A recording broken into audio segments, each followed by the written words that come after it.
Judging by the name of this channel, you might be able to tell I am a wrestling fan. Now that's a very broad sentence to say because the actual art of professional wrestling comes in many various different forms. Whether you're a fan of gravity-defying moves, gritty submission-based offense, silly comedy, hardcore deathmatch madness, there really is something for everyone. That's why mainstream organisations like the WWE thrives with a general audience, the sheer variety on show. But I'm not here to talk about the general audience. I'm here to describe what I enjoy. While I do appreciate all these different aspects of wrestling, I am genuinely more invested in the story. See, whatever type of wrestling you are into, the whole thing that ties it together is a story. Without it, we'd just be watching a series of stunts.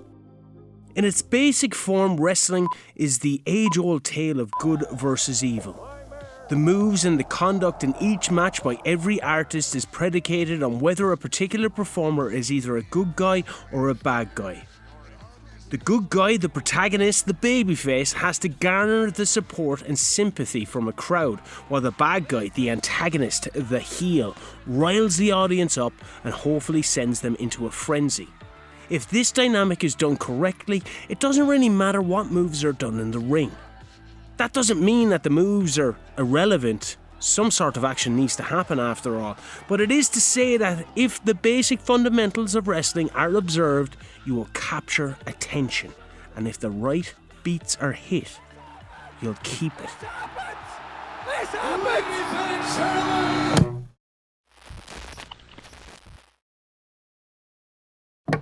You're looking at the world's heavyweight champion, the man that can truthfully say that he can beat any man in the world. The story is made that much easier when you have believable characters. I was always drawn to the brutes in my youth, Vader and Mankind being standout, no elegance or grace with them. Just two badasses that bring a war to the ring every time they step between the ropes. Give me a Vader punch over a Canadian destroyer any day. Give me a Mick Foley running into stairs over a Spanish fly. To be fair, that stuff looks believable, probably because it was real. The suspension of disbelief was not necessary. But hey, a kid likes what a kid likes. These monsters scared and intrigued me in my formative years, allowing me to show compassion for the likes of Shawn Michaels, questioning if he could overcome the odds, if good would triumph over evil. We also think that you're tired of the same old simplistic theory of good guys versus bad guys. Like everything, wrestling was constantly evolving, and from the Attitude Era, professional wrestling was dominated by anti-heroes and cool heels, characters that audiences loved for being bad, but also found irresistibly entertaining, so they cheered for them. On my street, I seen that manifest in its purest form. Despite being told not to try this at home, please do not try this at home. We definitely tried this at home. And every single person, to a T, wanted to be the bad guy. We wanted to be the type of guys that told you to suck it and then spray painted you afterwards. It changed the dynamic of wrestling. Even the traditional good guys all had an edge to them. Stone Cold Steve Austin, Sting spring to mind, becoming a tweener, a character who's portrayed as either being morally neutral or ambiguous. That is to say, they're between a face and a heel. Kumbaya, my lord, kumbaya. It's a seismic shift that occurred in wrestling, and if we're being totally honest, I think it's still felt today. In my opinion, someone like Cody Rhodes has been a revelation. The first person in over 2 decades to become a purposely curated old-school babyface. Now, this isn't to denigrate the accomplishments of, say, Daniel Bryan. Bryan's run to WrestleMania 30 was amazing, but that was organic. It was something fans forced WWE to get behind. I'm not here to defend my Cody Rhodes theory. I am here to talk about a different trailblazer though. Someone on the opposite end of the spectrum. A purposely curated heel. Someone who bucked the trend of coolness all the way back in 2004.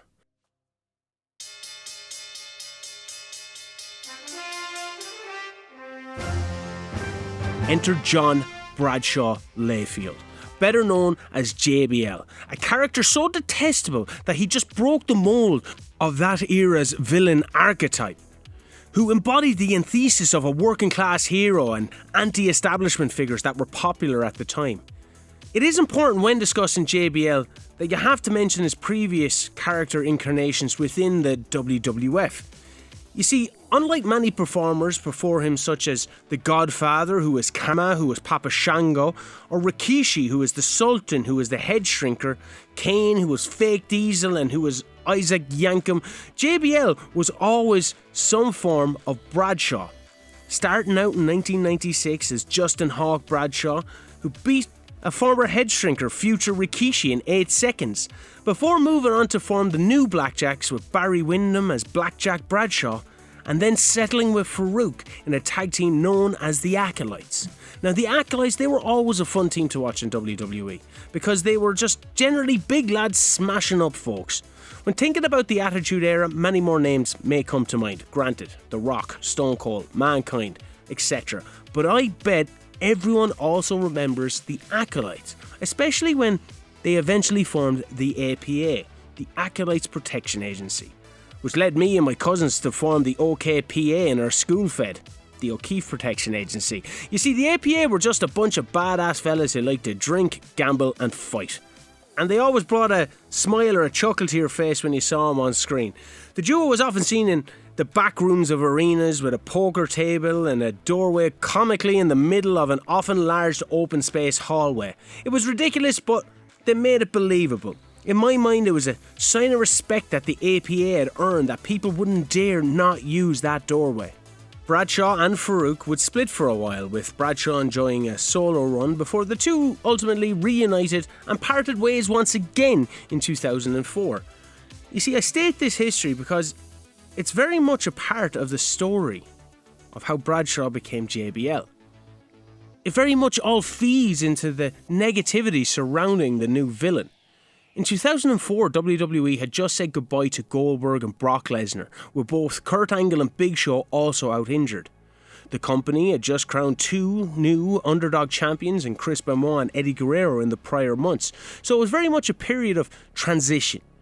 WWE has often faced criticism for relying on established names to dominate the top spots of their card, rarely taking risks on unproven talent. So in the spring of 2004, WWE did just that and took a significant gamble by pushing career-long underachiever Bradshaw into the main event scene with a drastic character overhaul. Known previously as a hard-drinking Texan, Bradshaw transformed into John Bradshaw Layfield, now emanating from New York, and he quickly ascended to become a top heel. The change was very abrupt. At the time, it didn't seem like months of storytelling had got us to this point. However, it kind of was. We had witnessed Bradshaw in as many different iterations for years as someone else. Bradshaw was always someone who started out on his own before needing the help of others to make him a star. When he deviated from needing to rely on his tag team partner, he ultimately back in a tag team, either with Barry Windham, who had his own illustrious career beforehand, or Farouk, who was previously known as Ron Simmons, the first recognised African-American world champion. Those years of Bradshaw underachieving within the realms of the squared circle would force you to change. And that's what he did. He changed. And the change not only refreshed Bradshaw's career, but also provided WWE with a heel that fans could universally despise while cheering on the person that they were going against. Story. The JBL character tapped into contemporary societal issues, playing off xenophobic tropes and mirroring the controversial perception of the US President George W. Bush at the time. The proceeding has been paid for by the friends and supporters of John Bradshaw Layfield. Hell, I was only 14, but I remember the media that surrounded Michael Moore's documentary Fahrenheit 9/11 and the overwhelming negative perception of America's corporate world. JBL's character seems to embody the most ugly parts of America. Need proof? One of the most controversial moments of his career was when he patrolled the US-Mexico border.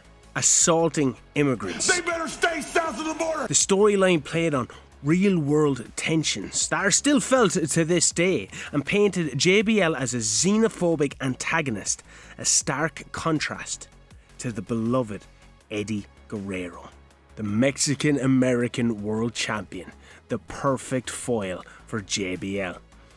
Their feud thrived on their contrasting characters. Guerrero was loved, someone who I personally followed since 1996 in WCW. Throughout the LWO, his feud with his nephew Chavo, the Radicals, Latino Heat, and then the lying, cheating and stealing lovable Rogue. His victory against Brock Lesnar at No Way Out 2004 was legit the one of few times I shed a tear watching pro wrestling. And after defeating Kurt Angle at WrestleMania 20 to retain his title, Eddie found himself up against JBL. And the controversial segments continued. So Eddie and his brother Chavo come to me and said, hey, we got Mother's Day coming up in El Paso, where his father, Gory Guerrero, was a legendary promoter. After the match, Eddie Guerrero invited his family into the ring to celebrate Mother's Day. The mother comes out, the place goes ballistic. And then JBL interrupted this celebration. The situation then escalated when Guerrero's mother, who stood up to JBL, showing that fighting passion that her son did, well, she appeared to have a heart attack. She goes down, and I'm right there, and I'm telling you, I've never in my life felt anything like this. The entire arena, you could hear a pin drop. The place got stone silent. Nothing. And all I can hear is Eddie, who's laying on the ground selling. He goes, S.A., you better get the fuck out of here. It's all part of the story, obviously. They came up with this whole idea. But this incident aired on May 6, 2004, on an episode of SmackDown. Politely ask the old lady, Mrs. Guerrero, to leave the ring so that I can finish my business with her little baby boy, Eddie. Cementing the animosity between JBL and Guerrero and taking their feud to an intensely personal level. They drive me all the way to the El Paso city limit. The police pull me over because they're giving me an escort out of town. They said, listen, the place is pretty upset. We can't guarantee your safety. Drive all the way to Odessa to fly out. Do not come back to El Paso. We think you'll be killed. Now, people view this as controversial. I don't understand why. You see, I'm a believer that mainstream wrestling can delve into serious topics like any other TV show. Check out our podcast on this very channel, Controversy Creates Cash. However, I even draw the line at things that are illegal.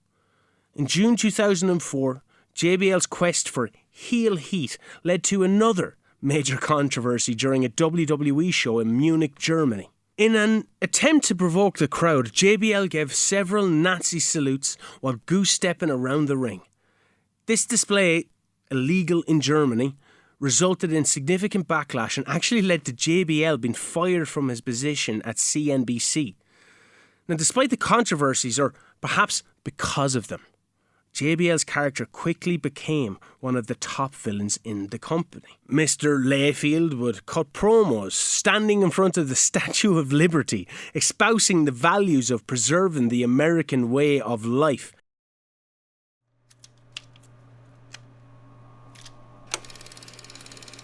The WWE Championship match at Judgment Day 2004 between Eddie Guerrero and JBL remains a hallmark of professional wrestling's ability to blend storytelling with physical performance.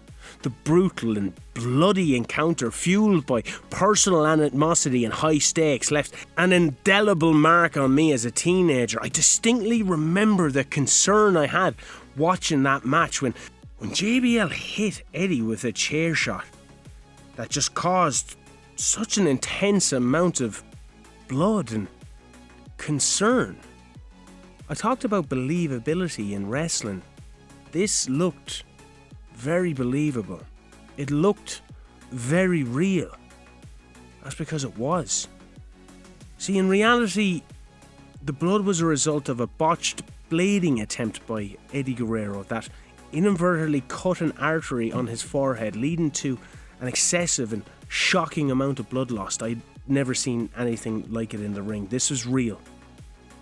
The anger consumed Eddie in the match then, who struck JBL with the title belt and led to his own disqualification.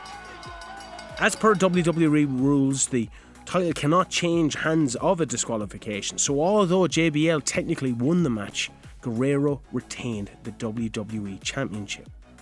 The conclusion of the match did not signal the end of the violence though. Enraged and fueled by his desire to humiliate JBL, Guerrero continued his assault post-match. He relentlessly attacked JBL with a championship belt and a steel chair, causing JBL to bleed profusely himself. Officials eventually intervened to separate the two, but the image of both men covered in blood left a lasting impression on me. For Eddie, the match solidified his reputation as a resilient and passionate champion, willing to go to any lengths to defend his honour and his title, showcasing his toughness and commitment to storytelling in the ring.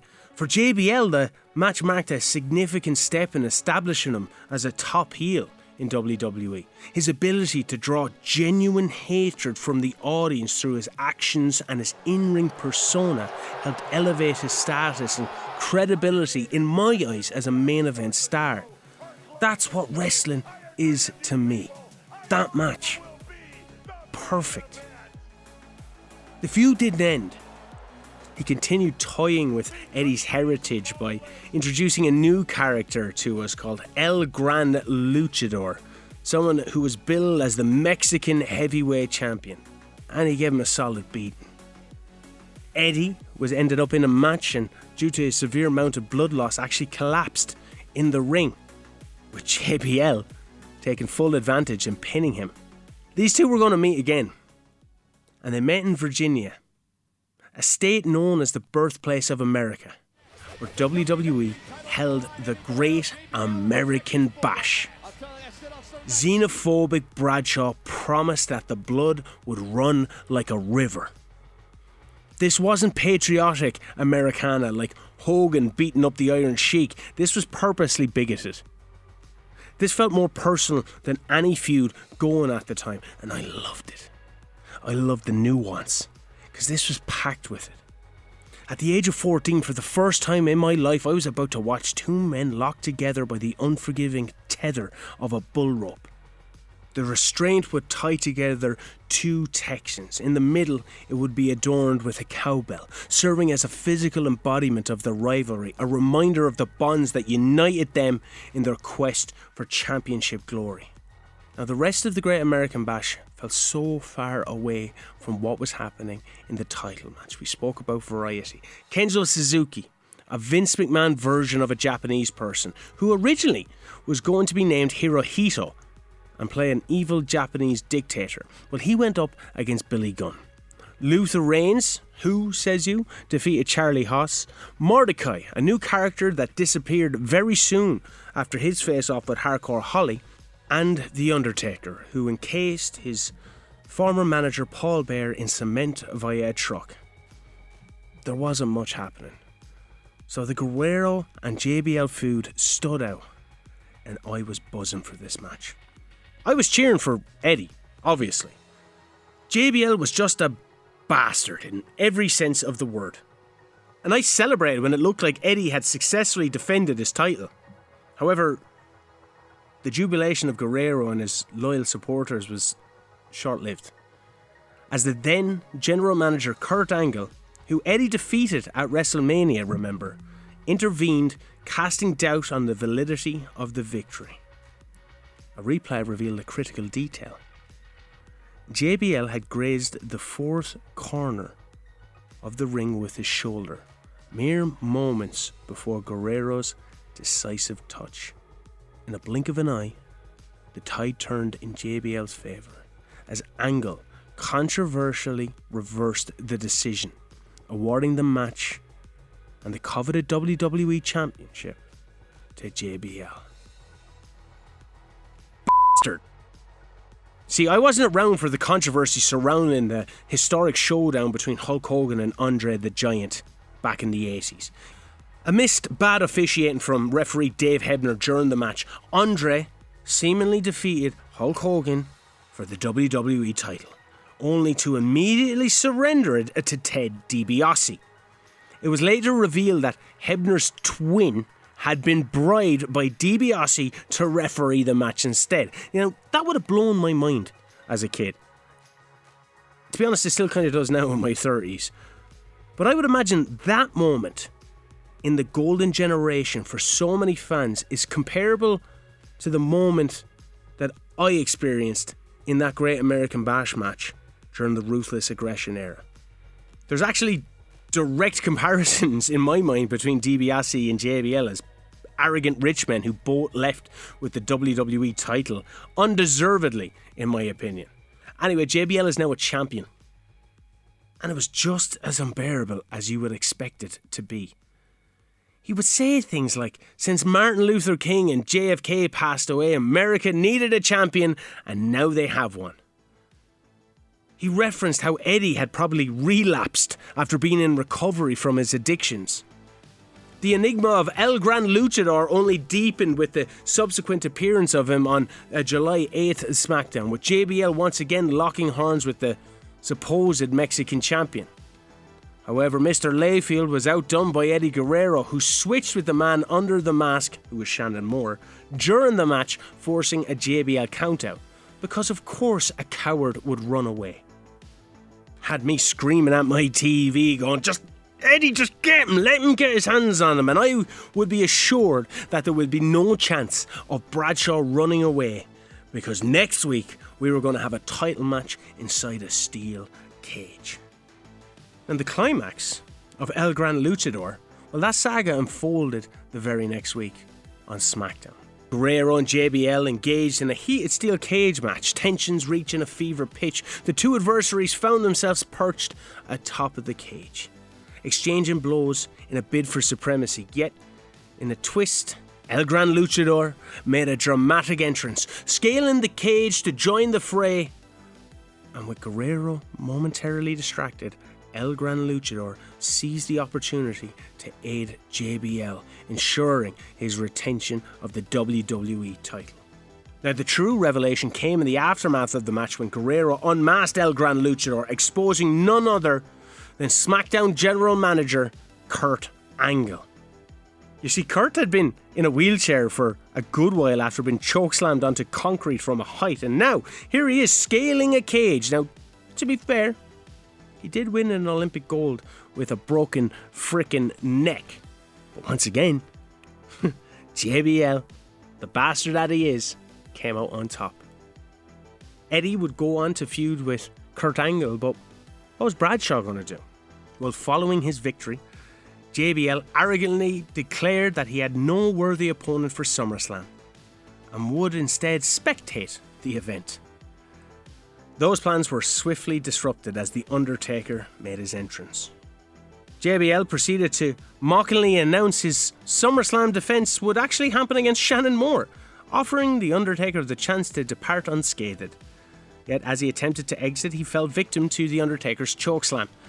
Surely there's no way JBL was going to survive Taker, who had just returned as the dead man and killed Paul Bear. JBL was going to lose, right? He was definitely up against it, and knowing this, Bradshaw himself brought out a mini Undertaker to set up a trap for the non-mini Undertaker, and thus introduced a new ally, Orlando Jordan, into the mix before their match at SummerSlam. I actually thought I might make it to my first ever WWE event by attending SummerSlam when I holidayed in Toronto in 2004, but I was devastated to realise I would be leaving to return home to Ireland just days before.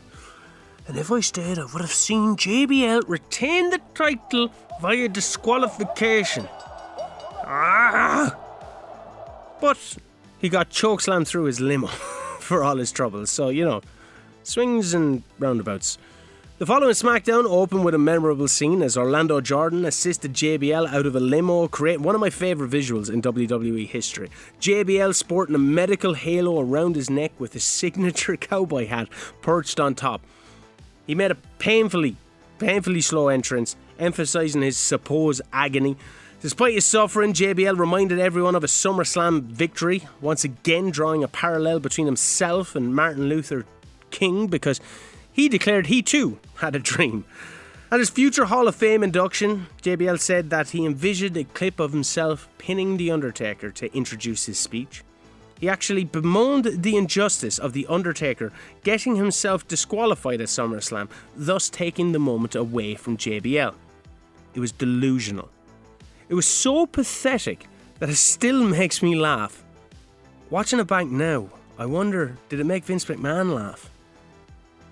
Because I couldn't help but notice the similarities in JBL wearing his brace looking for sympathy from a crowd, and Vince McMahon in his neck brace for the 90s steroid trial. Go check out Unveiling the Titan, the Dark Legacy of Vince McMahon documentary, available on this channel for more info on that. Back to the feud. While it was great adding Orlando Jordan into the fold, who actually defended the title on behalf of JBL once, it was still slightly strange to see a former Ministry of Darkness henchman in Bradshaw now go one-on-one with The Undertaker. I guess that was part of the allure of the character, the fact that he didn't quite belong in the same category as these behemoths, and his promise to hold a funeral for the dead man just seemed preposterous to us. The promotion even leaned into the past when former fellow Ministry members Gangrel and Viscera showed up to help JBL in his battle, which I remember standing out because it reminded you of who JBL was and how far removed from that he actually was. He wasn't Justin Hawk Bradshaw, who debuted on Monday Night Raw against The Undertaker. He wasn't Blackjack Bradshaw. It wasn't Acolyte Bradshaw. This was John Bradshaw Layfield, and he was the WWE Champion. Unfortunately for him, Viscera and Gangrel will be taken out, while Orlando Jordan was also out of action due to suffering a crucifixion at the hands of The Undertaker, leaving Bradshaw to go it alone in their last ride match at No Mercy. The purpose of the match essentially being similar to that of a casket match, but instead of locking one in a coffin, a wrestler would be deemed the winner by throwing their opponent into the back of a hearse. Wrestling is just ridiculous, I know this. But I genuinely think this feud would have been more well regarded by wrestling fans if Undertaker was in his American badass phase as opposed to the half-baked dead man we had. One rides a motorcycle, one rides a limo. A war of high society and the working man. We didn't get that. What we got was very ridiculous, and I'll try and explain. The two brutes brawl away, and when it looks like JBL will be defeated once again, John Heidenreich, a man who wrote poetry and gave me one of the most uncomfortable viewing experiences of my life when he trapped Michael Cole between a wall and a hard place while thrusting into him from behind. Well, yeah, that John Heidenreich came out of the back door of the hearse to chloroform The Undertaker and knock him unconscious, just like Giant Gonzalez at WrestleMania 9. He then drove off and crashed a truck into the vehicle containing the prone body of The Undertaker. If you think that was bad, it could have been a lot worse. As a pitch for Heidenreich was touted to be a cryogenically frozen Nazi stormtrooper straight from 1940s Germany, preserved by scientists who was thawed out and now become the wrestler that would goose step to the ring with a swastika armband. To top it off, his manager would be Paul Heyman, a Jewish man whose mother actually survived the Holocaust. That pitch was received so badly that even Vince McMahon stood up and walked out. Vince McMahon. Vince McMahon, who came out with stuff like this. If it's not white, it's not right. Could you imagine a Nazi and a Japanese dictator named Hirohito walking around WWE like it was WW2? We had the chance of turning JBL into the biggest babyface ever. Anyway, despite missing the opportunity to make JBL the biggest all-American hero, he still became an automatic babyface in my eyes with the next feud, as he defended his title against Royal Rumble 2004 World Title contender, the one and only Hardcore Holly. It was short-lived, but at least it gave JBL something to do and allowed him to compare himself to the likes of Bret the Hitman Hart and Mil Mascaras. Holly was used as a foil to once again establish Bradshaw, while Booker T was percolating in the background, getting ready to establish himself as a main event force. However, in reality, this was the first time I was sure that there was absolutely no way Bradshaw was going to lose the title. That's not a knock on Booker T. I was a massive WCW fan in my youth, and I was genuinely hopeful that he'd hit the main event scene in WWE. However, he was severely let down by upper management. They had proved that they could push someone to the main event scene when they got behind him. Just look at JBL. But they never did that with Booker T. After a hot debut feuding with The Rock and Stone Cold, Booker's first WrestleMania saw him lose to Edge in a battle over a shampoo commercial. You would think Vince McMahon and the company would have rewarded Booker T for jumping to the WWE when the company purchased WCW in 2001. After all, some stars chose to sit at home and collect their paychecks, while Booker forfeited guaranteed money and accepted having his contract brought out to help add credibility to the WCW invasion in WWE. It certainly looked like Booker was going to ascend to the top spot at WrestleMania 19. I was delighted watching Raw, witnessing Booker T win a battle royal to qualify for a world title match at WrestleMania 19. Here he would face off against the suave and calculating cool heel in Triple H. The angle in question saw Booker T feud with Triple H over the World Heavyweight Championship. Triple H's promos raised eyebrows when he said, Somebody like you doesn't get to be a world champion. This came across as a racially charged statement, considering that there had not been a fully black WWE World Champion at that time. Amid backlash, WWE tried to spin the comments as Triple H referring to Booker T's criminal history. Booker had spent 19 months in prison after pleading guilty to armed robbery at a Wendy's restaurant in Houston many years prior. Now, despite its distasteful nature, the angle succeeded in making Booker T a sympathetic babyface. Fans eagerly anticipating seeing the despised Triple H receive his comeuppance at WrestleMania 19. Although in a surprising and contentious conclusion, Triple H retained the championship. After executing the pedigree, he took nearly a minute before pinning Booker, a move many perceived as an intentional burial of the former WCW star. Earlier I spoke of Vader, and when speaking of Vader I showed a man without referencing him. That man was Harley Race. I reference Harley now because this angle is eerily reminiscent of a storyline in WCW when Race was the manager of the Mastodon Vader. Vader was the world champion set to be challenged by an African American contender. Harley Race stoked the embers of this feud by stating, "When I was a world champion I had a boy like you carry my bags." Like you carrying my bag.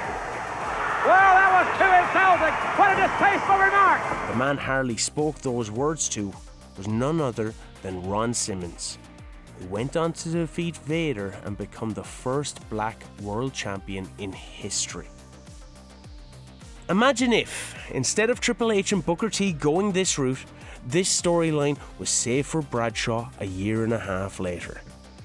JBL was always teetering on the edge of controversy, referencing Booker T's criminal history and implying he will not be the first black WWE champion in history. Then, can you imagine Ron Simmons makes his comeback after being abandoned by Bradshaw 6 months earlier and showing his support for Booker T? That to me is an all-time feud, primed for WrestleMania 21, which in theory should ultimately crown Booker T as the world champion. If you want to get behind someone, you build them with these kind of stories. What you don't do is have Booker T tag with Josh Matthews, a backstage interviewer, in the build-up to his clash at Survivor Series. Look, there are a lot of ripple effects of having JBL lose to Booker T at WrestleMania 21. I know, and I'm certainly not advocating that considering what ultimately happens. However, I am criticising the lack of care to the build for Booker T's challenge. I think it was not necessarily the best use of both characters, and for me, personally, it was a low point in JBL's run. He was still entertaining though. After defeating Booker T, JBL would be his usual loud and brash self, stating things like, "Since I have been champion, there hasn't been one major terrorist attack on US soil." JBL's journey so far was a mix of cunning and controversy. He was dastardly and had weaseled his way out of fair wins against Eddie Guerrero, The Undertaker, and now Booker T. So the natural thing was to put them all together in a fatal four-way match. At this stage, JBL had added to his cabinet, further strengthening himself with the Basham brothers along with Amy Weber. However, the caveat for the four-way tussle was if any of JBL's cabinet members interfered, he'd lose the title. So now the question was, could JBL find a way out again? It was an underdog story flipped on its head because no one liked this underdog. Before the match, there was a telling scene of JBL nervously eyeing his WWE Championship in the locker room.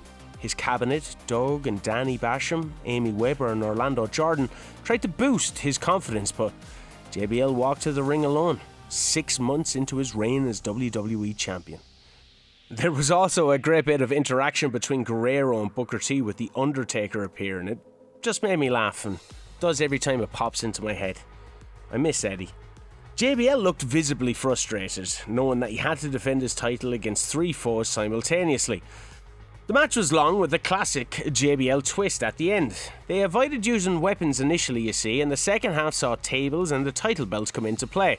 The Undertaker had dominated much of it, but was ultimately screwed over by Heidenreich again, allowing JBL to sneak a victory. The match encapsulated JBL's reign. He was the champion who always found a way to win, much to everyone's frustration. It wasn't about fair play, it was about JBL's knack for survival, even when the odds were stacked against him. JBL's tactics, both in and out of the ring, were designed to provoke genuine hatred. You always knew he was going to do something ridiculous on the SmackDown after. Revel in his glory, and the following SmackDown did not disappoint, with Jables going full Americana, referencing Ronald Reagan tearing down the Berlin Wall, comparing it to his victory at Armageddon, proclaiming he was the greatest champion of all time. This struck the ire of the one and only Kurt Angle, the Olympic gold medalist himself.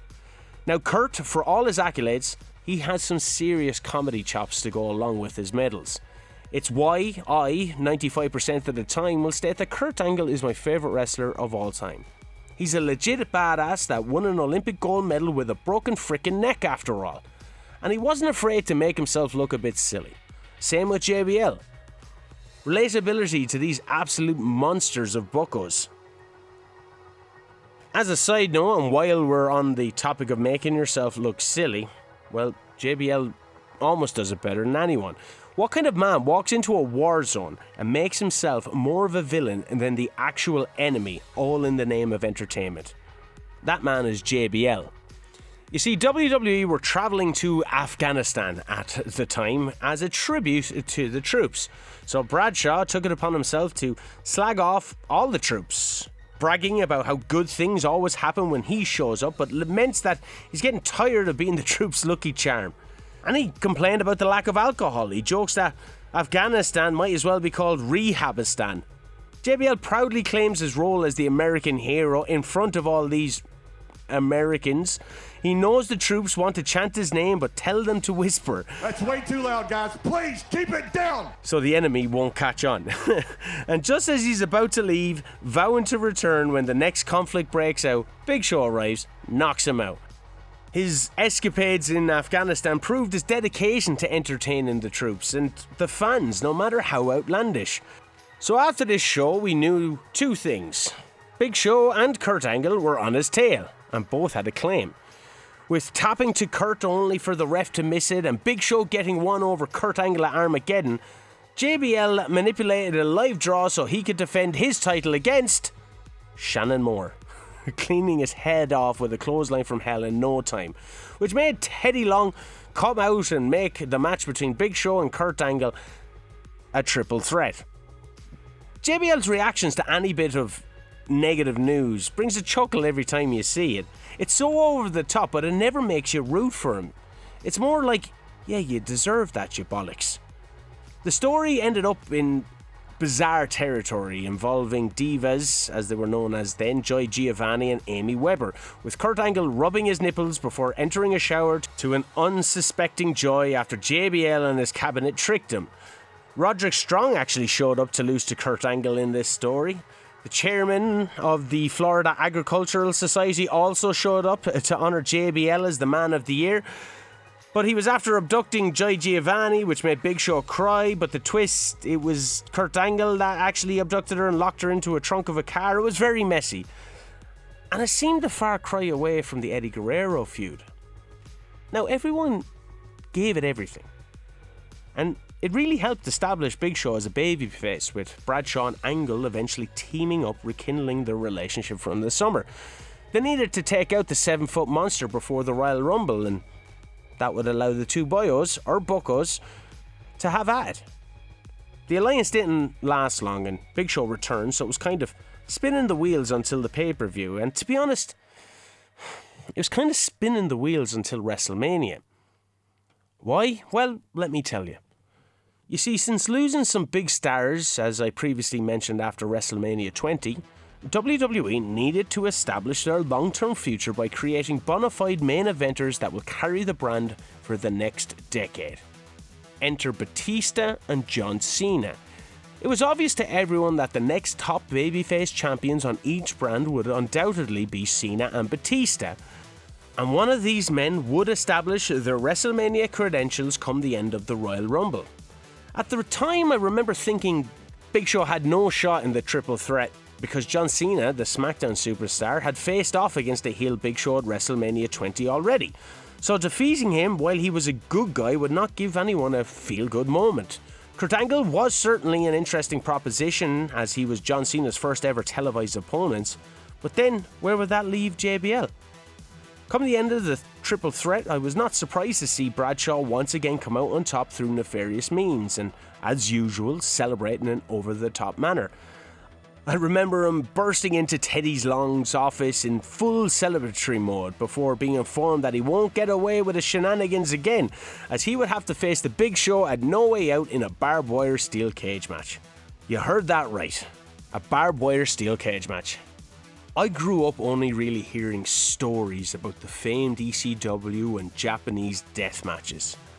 Occasionally I'd get to see pictures of wrestlers entangled in the wire, their flesh torn.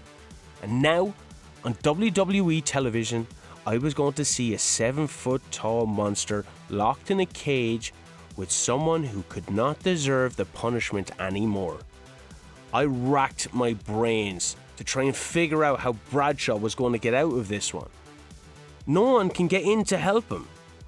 So how would he come away with the title?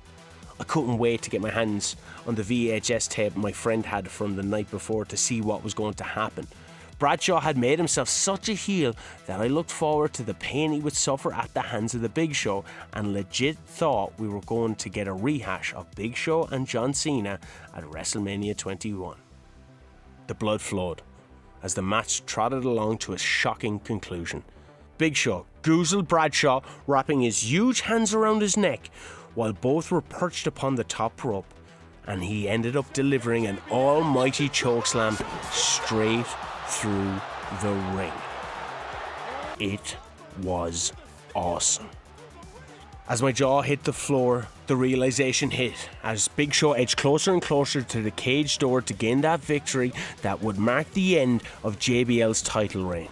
Show ripped the chain off the door since he could not pin JBL anymore and placed his foot on the mat. Ding, ding, ding. The bell did ring. Tony Chimel then proclaimed, The winner of this match and still WWE Champion, John Bradshaw Layfield. What? JBL crawled out from underneath the ring after going through it to be the first man to place his foot outside the cage. It was glorious.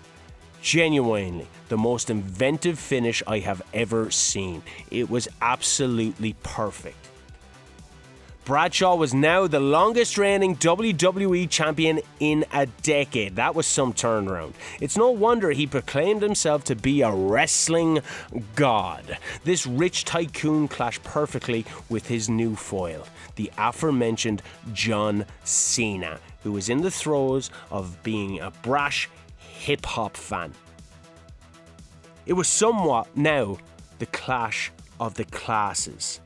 I really think Bradshaw shined here. His promos got more delusional. He cost John Cena the US title and got rid of the tricked out belt so he could present his fellow cabinet member Orlando Jordan with a new title. John Cena was not allowed to put his hands on Bradshaw, so the lovable JBL used the people like you line we discussed earlier. See, people like you don't make it to a level like me. He then went on to say your mama had to sleep with people to pay the rent, and I bet you could hear it. I bet you didn't know your daddy. And yet he couldn't convince Cena to touch him, but delivered his most vitriolic promos yet, becoming more unhinged and more intense, ending up attacking him in cuffs, a callback to Eddie Guerrero. This was the JBL that we needed. It was inevitable, though, that we were coming to an end of this historic reign. Bradshaw won everything against all odds, but you cannot beat the machine, and that machine needed John Cena. On the 3rd of April 2005, John Bradshaw Layfield was finally defeated for his WWE title. His reign came to an end at the hands of the Doctor of Thugonomics, John Cena. Was it the right call? Well, considering John Cena's success since, of course it was. I do recall celebrating when the ref hit the mat for the 3 count in an admittedly underwhelming match. But 15-year-old me liked John Cena. And that's because 15-year-old me intensely disliked Bradshaw. I grew more tired of his antics with each passing month, and I actively wanted him to lose the title, but with each passing month he retained until he didn't. And that's what it's all about. Bradshaw got elevated so he could be torn down and help start a new generation. JBL's ability to generate heat was instrumental in elevating new stars. His feud with John Cena is a prime example of that. His loss was a pivotal moment that solidified Cena's status as a main event player.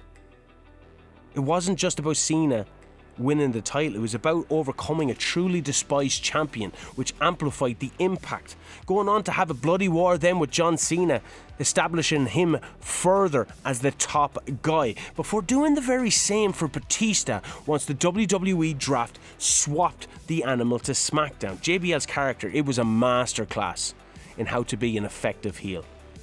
He showed that in an era dominated by anti-heroes and charismatic villains, that there was still room for a character to be universally reviled. His run as champion was not just a departure from the norm, it was a deliberate throwback to the classic heel. Someone who didn't seek admiration or reluctant respect, but pure, unadulterated hatred. I loved the story of JBL. I loved the character arc, to see him go from what he was to what he became and his untimely demise as a champion. I believed JBL was an asshole. And hey, some backstage stories may point to that. But I do also believe that JBL was a wrestling god. Stay safe, stay sane.